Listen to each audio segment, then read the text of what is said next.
प्रसार भारती अभिलेखागार की प्रस्तुति सदाबहार सुनहरे दौर का अनमोल खजाना।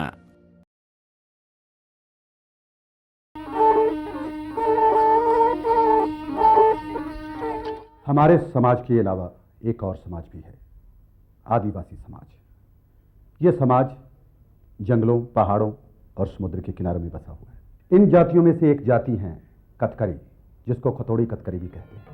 कटकरी आदिवासी समाज महाराष्ट्र राज्य के जिला थाना, पूना, नासिक और रत्नागिरी के जंगलों में आबाद है। यह आदिवासी समाज सबसे ज्यादा प्रिमिटिव यानी कि पिछड़ा हुआ समाज है। इनके घर कच्चे होते हैं जो लकड़ी और जंगली घास फूस से बनाए जाते हैं और इन्हें गोबर से लीपा जाता है। महाराष्ट्र के थाना जिले में यह कबीला आज भी मौजूद है। तो आइए इस एपिसोड में हम लेते हैं इस कबीले के बारे में कुछ जानकारी। ये लोग अपने आप को श्री रामचंद्र जी की वानर सेना के वंशज मानते हैं। इन आदिवासियों का यह मानना है कि भगवान श्री रामचंद्र जी ने इनके पूर्वजों को आशीर्वाद देकर इन्हें वानरों से इंसानों में बदल दिया था। कटकरी लोगों का रहन सहन बड़ा ही सीधा साधा है। उसका कारण इनकी गरीबी है। यहाँ तक कि इनके गांव में बिजली का भी इंतजाम नहीं है। इनका समाज कुछ भागों में बटा हुआ है। शंकर जी, आप कौन सी जाति के हो? कातकरी समाज के। कौन से कातकरी समाज? कातकरी हेमी जो जात होता है। ढोर कातकरी और दूसरा सोन कातकरी होता है ना? हाँ, सोन कातकरी। घरों में खिलौने वगैरह ना होने की वजह से ये बच्चे मिट्टी के घरोंदे बनाकर तथा गुब्बारों से खेलते हैं। कुछ बड़ी उम्र होने पर ये बच्चे खो खो और लंगड़ी जैसे खेल भी खेलते हैं। कटकरी स्त्रियां आदमियों के साथ मिलकर मेहनत मजदूरी का काम करती हैं। क्योंकि इन लोगों के अपने खेत नहीं होते, इसलिए कटकरी लोग दूसरों के खेतों में जाकर काम करते हैं, जिसमें औरतें भी उनका हाथ बटाती हैं। इसके अलावा जंगल से लकड़ियां काट कर लाना, कपड़े धोना, लकड़ियां जलाकर खाना पकाना तथा पशुओं के लिए घास काट कर लाने का काम भी करती हैं।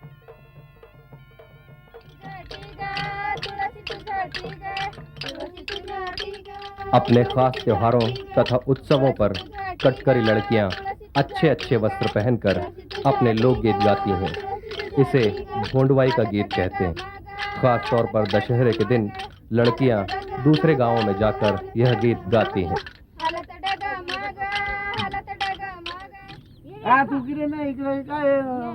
कटकरी लोग मराठी भाषा बोलते हैं। कटकरी लोग ज्यादातर प्रकृति से मिलने वाली सब्जियां उगाते हैं, जिनकी बेलें यह अपने घरों की छतों पर छोड़ देते हैं। इनमें जंगली कद्दू और ककड़ी विशेष रूप से होते हैं। इसके अतिरिक्त ये लोग मिर्च वगैरह भी उगाते हैं। ये लोग अपने घर की छत को मोटी लकड़ी और बांस से बनाते हैं। अपने पशुओं को भी ये लोग अपने घर के अंदर ही बांधते हैं। कटकरी लोगों का जंगल से गहरा नाता है। अपने खान पान से लेकर घरों तक ये लोग जंगलों पर ही निर्भर करते हैं। विशेष रूप से ये लोग बांस के पेड़ उगाते हैं, जिससे इन्हें आय भी हो जाती है। दूसरे आदिवासी समाज की अपेक्षा कटकरी लोग ज्यादा पिछड़े हुए हैं, क्योंकि यह सिर्फ मेहनत मजदूरी और दूसरों के खेतों में काम करके ही जीविका कमाते हैं। ये कच्चे घरों में रहते हैं, जिसे लकड़ी, मिट्टी और घास फूस से बनाते हैं।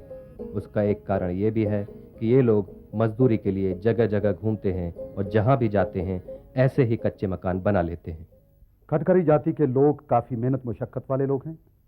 ये पत्थर तोड़कर और कारखानों में मेहनत करके अपनी रोटी रोजी कमाते हैं और ज़्यादातर ये लोग भट्ठों में काम करते हैं।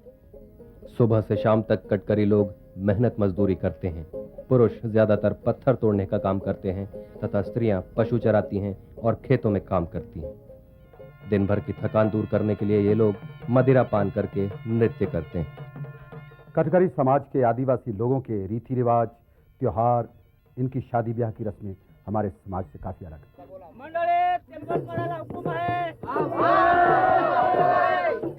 शादी की रस्म शुरू होने से पहले दूल्हे का पिता सारी मंडली यानी गांव के लोगों से शादी की रस्म शुरू करने की इजाजत मांगता है। फिर हल्दी की रस्म निभाई जाती है। 5 सुहागनें मिलकर दूल्हे के सिर पर तेल चढ़ाती हैं तथा सुहाग के गीत गाती हैं।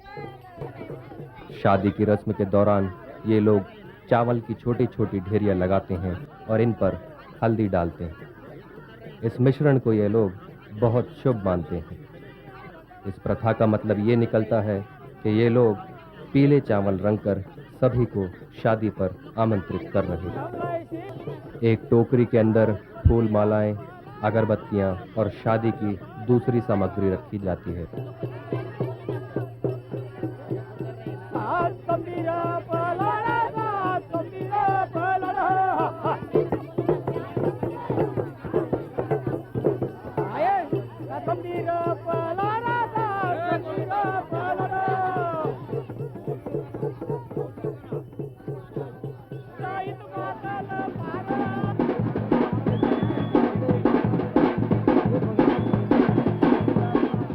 शादी में दूल्हे को लगाए जाने वाले मुकुट को बहुत बड़े सम्मान का प्रतीक माना जाता है तथा बहुत से लोगों द्वारा चूमने और आशीर्वाद देने के बाद इसे दूल्हे के सर पर बांधा जाता है।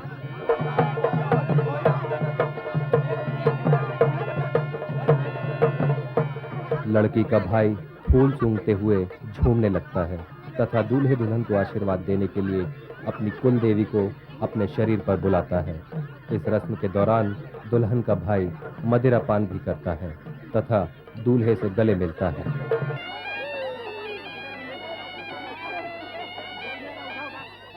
दूल्हे तथा अन्य बुजुर्गों के पांव छूने के बाद सभी लोगों से राम राम करता है।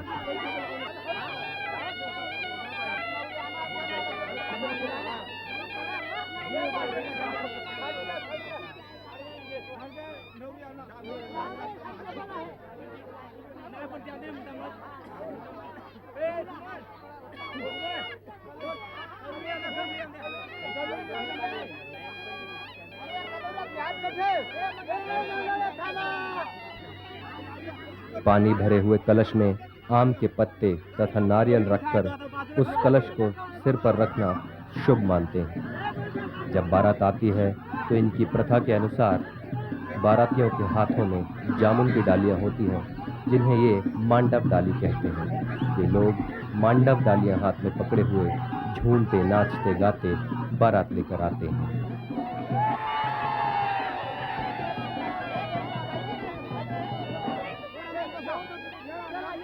दूल्हे को कंधे पर उठाकर आशीर्वाद दिलाने के लिए कुल देवता के मंदिर में ले जाया जाता है।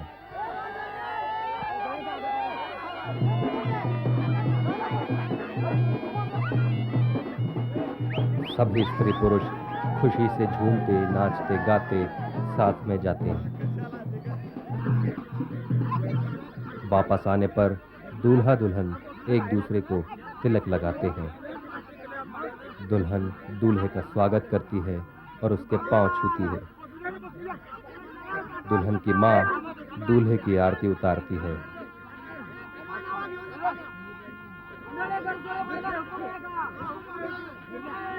दुल्हन को मंगलसूत्र पहनाने से पहले दूल्हा सारे गांव से इजाजत लेता है, फिर मंगलसूत्र दुल्हन के गले में बांध देता है। दुल्हन की मां दूल्हे की आरती उतारती है और उसके पांव छूती है।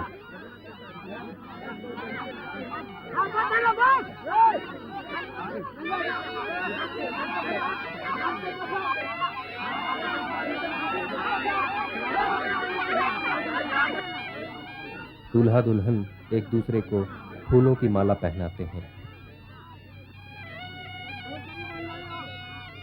पुरोहित शादी की रस्म संपन्न करने से पहले सभी मंडलियों से इजाजत मांगता है।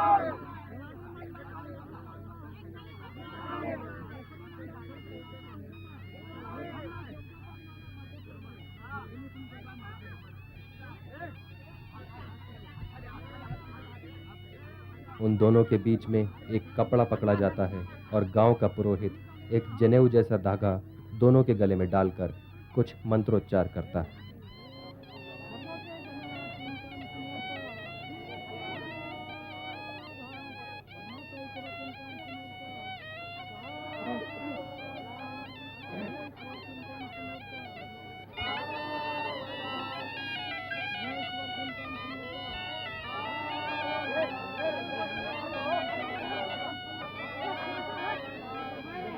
शादी की रस्म संपन्न होने पर सभी लोग खुशी से झूमने नाचने गाने लगते हैं।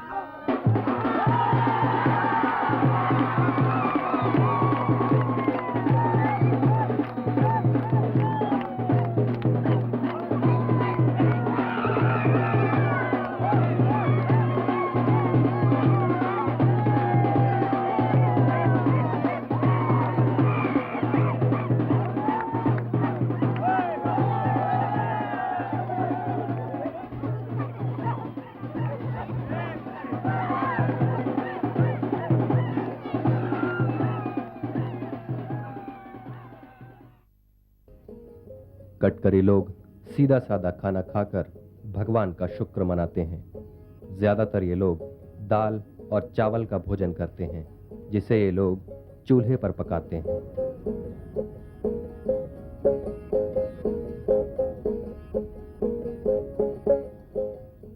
वैसे ये लोग मांसाहारी भी होते हैं और देर रात तक जागकर केकड़े और मछलियां पकड़ते हैं। कुछ मिला तो ठीक, नहीं तो कंदमूल खाकर ही गुजारा कर लेते हैं। मैं देहरा गांव का पुलिस पाटिल है। जैसा कि आपने सुना, ये पुलिस पाटिल हैं। आदिवासी लोगों में पुलिस पाटिल एक बहुत ही महत्वपूर्ण व्यक्ति होता है। एक पुलिस पाटिल के अंतर्गत 11 गांव होते हैं। ये आदिवासी लोग पुलिस पाटिल को भगवान की तरह मानते हैं, क्योंकि गांव में कोई भी उत्सव हो, शादी ब्याह हो, पुलिस पाटिल को हर कार्य में शामिल किया जाता है। उसकी अनुमति के बिना गांव में पत्ता भी नहीं हिल सकता। यहाँ तक कि अगर गांव में कोई झगड़ा हो तो भी उस झगड़े को पुलिस पाटिल ही निपटाता है, और अगर कोई झगड़ा ज्यादा बढ़ जाता है तो पुलिस पाटिल ही उसकी शिकायत पुलिस तक पहुंचाता है। कटकरी महिलाएं कोई आभूषण नहीं पहनती, सादी सी साड़ियां पहनती हैं। कटकरी पुरुष कमीज तथा लंगोट या तौलिया बांधते हैं। कटकरी लोग विभिन्न मौकों पर विभिन्न प्रकार के वाद्य यंत्र बजाते हैं, जैसे सांबल, कहाली और सुर, और इनकी धुनों पर यह लोग नृत्य भी करते हैं।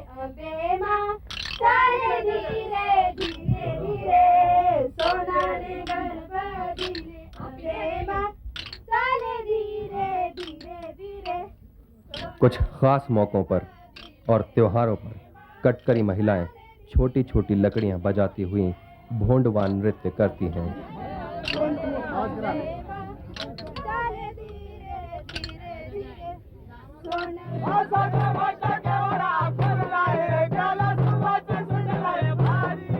यही भोंडवान नृत्य जब पुरुष करते हैं तो ढोल या बैंड की धुनों पर तालियां बजाते हुए नाचते हैं।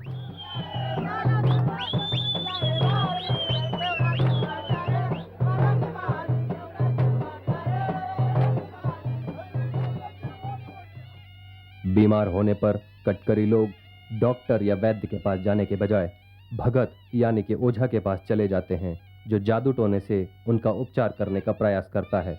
लेकिन भगत के जादू टोने के चक्कर में ये लोग कभी कभी ज्यादा बीमार हो जाते हैं और अपनी जान तक से हाथ धो बैठते हैं। और कौन से भगवान को मानते हैं? हम मारुति को मानते हैं। हाँ। अपने वागोबा को मानते हैं। वागोबा को और मारुति को। मारुति और कोई किताब पढ़ते हैं हम। मारुति का ही। हाँ। और कोई तुम्हारा ग्रंथ वगैरह है? नहीं, कोई ग्रंथ नहीं? कोई है? नहीं। ये कटकरी लोगों की गांव देवी का मंदिर है, जिसकी स्थापना ये लोग गांव से बाहर किसी पीपल के पेड़ के नीचे करते हैं।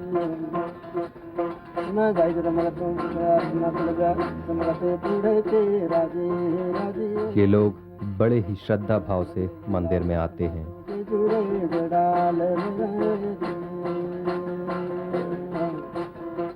जब उनकी पूजा की जाती है तो नारियल फोड़ने से पहले उसकी जटाएं उन्हें चढ़ाई जाती हैं।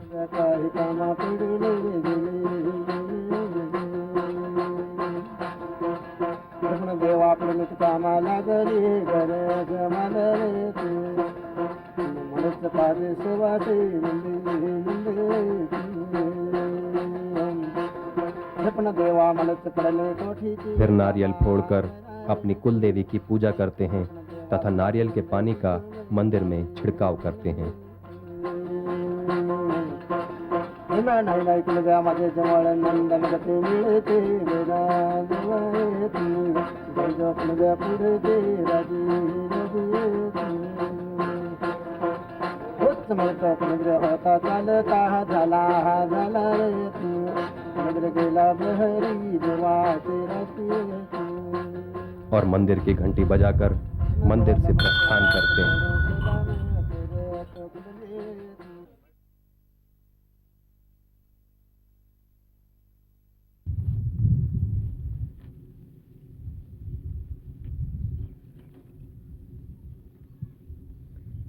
ये कातकरी आदिवासियों के भगवान हैं। इन्हें ये वाघोबा के नाम से जानते हैं। उनका ये मानना है कि ये वाघ के अवतार हैं। इनकी स्थापना हमेशा गांव के बाहर किसी पेड़ के नीचे की जाती है ताकि उनको छांव हमेशा मिलती रहे। और इनका ऐसा मानना है कि अगर कोई उनकी नाक में कोई कांटा अगर डालता है तो वाघ उसको पहचानता है और वो कहीं से भी आता है और उस आदमी को पकड़ लेता है। और अगर कोई आदमी किसी के खेत में चोरी करता है तो वाघ की उस पर नज़र रहती है और जब भी वाघ आता है तो उसको पकड़ लेता है। ये चांद है और ये सूरज है। इसका मतलब ये है कि दिन हो या रात इनकी कृपा उन पर हमेशा बरकरार रहती है।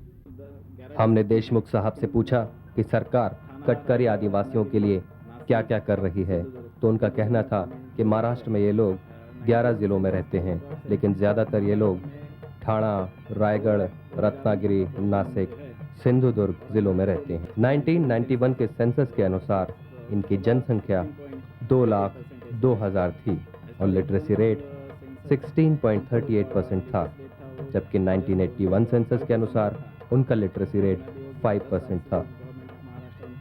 पिछले 10 सालों से महाराष्ट्र सरकार इनके लिए एजुकेशन डेवलपमेंट स्कीम चला रही है। लो लिटरेसी पॉकेट में सरकार ने पिछड़े हुए आदिवासियों के लिए, जिनमें खास तौर पर कटकरी बच्चों की शिक्षा के लिए आश्रमशालाएं खोली हैं। उनमें कटकरी समाज के बच्चों को दाखिले के लिए प्राथमिकता दी जाती है। कटकरी समाज की प्रगति के लिए सरकार खास तौर पर अलग सालाना बजट बनाने पर विचार कर रही है। भारत सरकार तथा महाराष्ट्र सरकार की ओर से हमें निर्देश आ चुके हैं कि हमें कटकरी आदिवासियों के लिए स्पेशल एक्शन प्लान बनाना है, जिसके लिए हम कटकरी लोगों के सामाजिक और आर्थिक स्तर का सर्वे कर रहे हैं। कटकरी समाज के आदिवासी महाराष्ट्र के आदिवासियों में सबसे पिछड़े हुए हैं और इनकी संख्या महाराष्ट्र में सबसे अधिक है। इनको देखकर ही इनकी गरीबी का अंदाजा लगाया जा सकता है।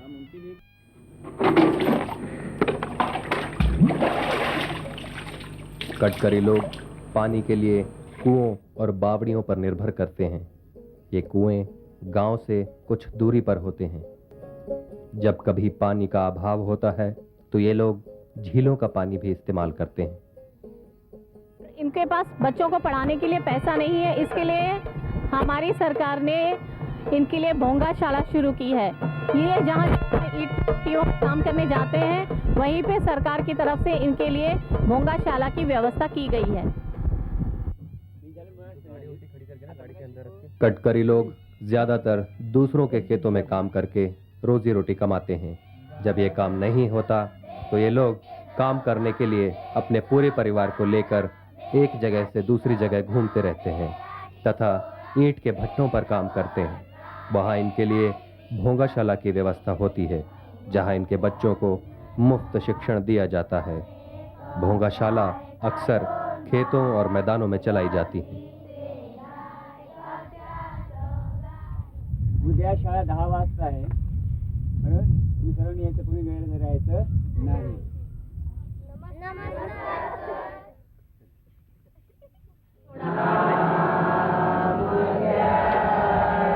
आश्रमशाला के बच्चे भोजन से पहले प्रार्थना करते हैं।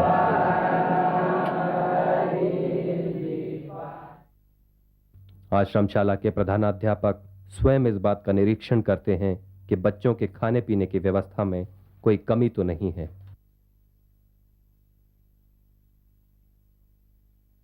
हमने शिवाजी राव दुधवाड़कर जी से आदिवासियों के बारे में बातचीत की तो उन्होंने बताया कि पहले तो ये आदिवासी सरकार द्वारा दी जाने वाली मदद लेने के लिए तैयार ही नहीं थे।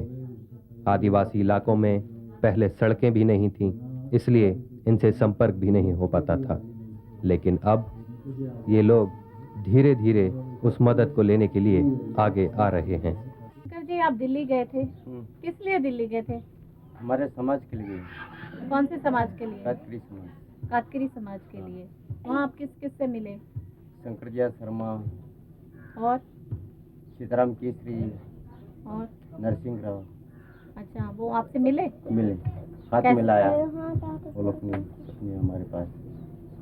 फिर हमारा देश का पूछता था वो काय के लिए वास्ते आए, तो हमारा उसको हम बोला हम ठाणे जिले से आया है, हमारे जो समाज है वो बहुत गरीब है।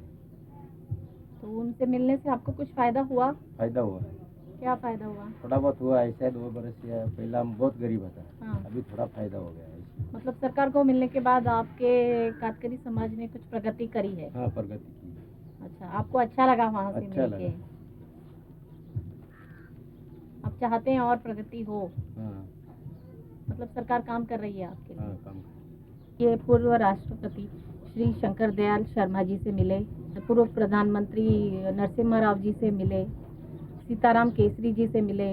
इन सब ने इनको बहुत अच्छा रिस्पांस दिया, इनकी बातें सुनी, कातकरी समाज के लिए आगे इनकी प्रगति के लिए आश्वासन दिया। केवल आश्वासन ही नहीं दिया, हमारी सरकार ने इनको बहुत मदद की है और इनका कहना है कि पिछले 2 सालों से कातकरी समाज यानी कि कातकरी आदिवासियों ने काफ़ी प्रगति की है। कटकरी जाति के आदिवासी लोग मजबूरियों, लाचारियों और हालात की वजह से बेशक गरीब हों, मगर दिल के बादशाह, दुनिया में इनकी अलग पहचान है।